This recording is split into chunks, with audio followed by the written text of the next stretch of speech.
Liberia, a small West African nation, is often overlooked in the annals of history. Yet, it holds a singularly remarkable legacy in the world. It was founded by freed slaves from the United States. Keep watching as we embark on a fascinating journey through time, tracing the footsteps of the freed slaves who founded Liberia. Along the way, we shall uncover the challenges they faced, the achievements they accomplished, and the lasting legacy they left behind. Please don't forget to hit the like and subscribe button. It helps our channel grow and allows us to make more videos like this one. The seeds of Liberia's founding were sown in the early 19th century when the American Colonization Society was established in the United States. This organization aimed to create a colony in Africa for freed slaves who faced discrimination and marginalization in their homeland. The ACS, as it was also known, believed that by resettling these individuals in Africa, they would be able to enjoy greater freedom and opportunities while also promoting the gradual abolition of slavery in the United States.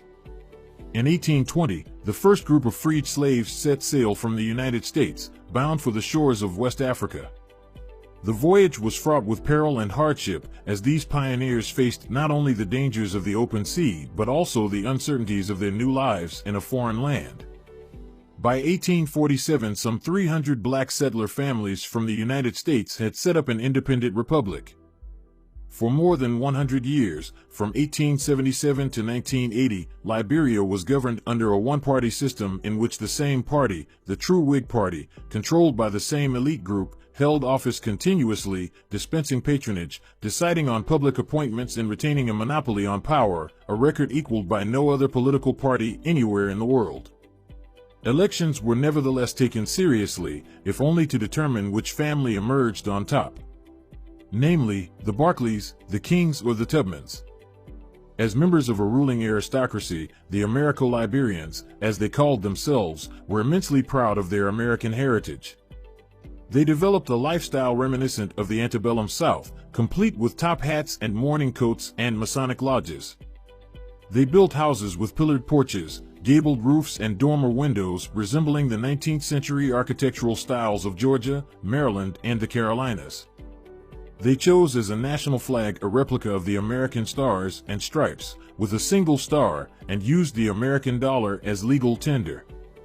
Just like white settlers in Africa, the Americo-Liberians constructed a colonial system subjugating the indigenous population to rigid control and concentrating wealth and privilege in their own hands. Despite their origins as descendants of slaves from the Deep South, they regarded black Liberians as an inferior race, fit only for exploitation. The nadir of Americo-Liberian rule came in 1931 when an international commission found senior government officials guilty of involvement in organized slavery. When other West African states shed colonial rule in the 1960s, the Liberian system stayed much the same. Liberian law stipulated that only property owners were entitled to the vote, so the vast majority of indigenous Africans were effectively left without one. Small numbers were assimilated into the ranks of the ruling elite, country boys adopted by coastal families, girls selected as wives or concubines, or ambitious hinterlanders climbing the ladder. During the 1970s, a few were co-opted into government. Local administration in the hinterland was largely run by indigenous officials. But essentially Liberia remained an oligarchy where 1% of the population controlled the rest, some 2 million people. The last of the line of Americo-Liberian presidents was William Tolbert, the grandson of freed South Carolina slaves who had served as vice president for 20 years. A Baptist minister, he attempted a series of cautious reforms, abandoning the top hat and tailcoat traditions favored by his predecessor, William Tubman, selling the presidential yacht and abolishing a compulsory tithe of 10% of every government employee's salary that went to the true Whig Party. But much of Tolbert's efforts were also devoted to amassing a personal fortune and promoting the interests of family members in the traditional manner. One brother was appointed Minister of Finance, another was chosen a President of the Senate, a son-in-law served as Minister of Defense, other relatives filled posts as ministers, ambassadors, and presidential aides. Economic development in the 1960s and 1970s helped underpin the system, as well as provide new opportunities for the elite's self-enrichment. The mainstay of the economy had initially been rubber. In 1926, the Firestone Tire and Rubber Company leased 1 million acres for 99 years at 6 cents an acre to meet the American demand for car tires. Today, the Firestone plantation remains one of the largest rubber plantations in the world. But iron ore exports from massive, high-grade deposits in the Bomi Hills then overtook rubber as the major source of foreign investment and government income. By 1970, Firestone and the Liberian Iron Mining Company were providing the government with 50% of greatly increased revenues. A third source of income came from registration fees from the world's largest ghost fleet of ships. Liberia possessed only 2 ships of its own, but allowed more than 2,500 vessels plying the seas to fly Liberia's flag of convenience without the bother of inspection, for a suitable fee. Liberia's economic advances, however, served only to highlight the growing disparity between the ostentatious lifestyle of the rich elite and the overwhelming majority of impoverished tribal Africans.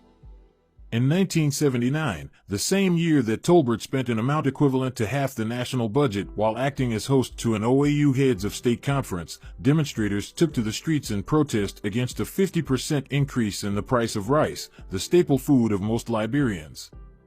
The price increase had been authorized by Tolbert in the hope of encouraging local production. But since one of the chief beneficiaries was the president's cousin, Daniel Tolbert, who owned the country's largest rice importing firm, it was seen as another move to enrich the elite. On Tolbert's orders, armed police and troops opened fire on the demonstrators, killing dozens of them.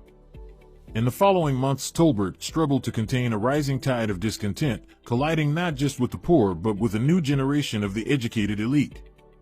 He allowed the formation of an opposition party, but when opposition politicians called for a general strike, he had them arrested on charges of treason and sedition and banned the party.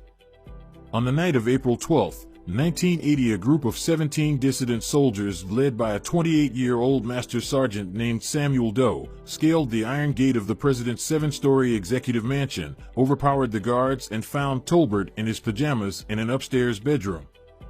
They fired 3 bullets into his head, gouged out his right eye, and disemboweled him. His body was dumped in a mass grave along with 27 others who died defending the palace. Ministers and officials were rounded up, taken before a military tribunal, and sentenced to death. Amid much jubilation, watched by a crowd of thousands laughing and jeering, and filmed by camera crews, 13 high-ranking officials were tied to telephone poles on a beach in Monrovia and executed by a squad of drunken soldiers, firing volley after volley at them. A great shout arose from the mob. At his first press conference, Sergeant Doe strode into the ballroom of the executive mansion wearing a wide-brimmed Army Ranger hat, crisply pressed fatigues, and combat boots. He carried a ceremonial sword, a Magnum revolver, and a walkie-talkie radio. In faltering English, he read a prepared statement, handled 2 brief questions, and then sat down. Sergeant Doe was then the youngest and lowest-ranking soldier to seize power in Africa. He was what Americo-Liberians called a country boy, a semi-literate tribesman with only basic education and limited intelligence. What inspired Doe and his group of fellow conspirators to storm the executive mansion was not a plan for revolution, but simply grievances over poor living conditions in army barracks. They possessed no political objectives, no policy ambitions, no guiding ideology, other than to set themselves up in power. A new era of rule in Liberia had begun, one which would eventually become a brutal military dictatorship.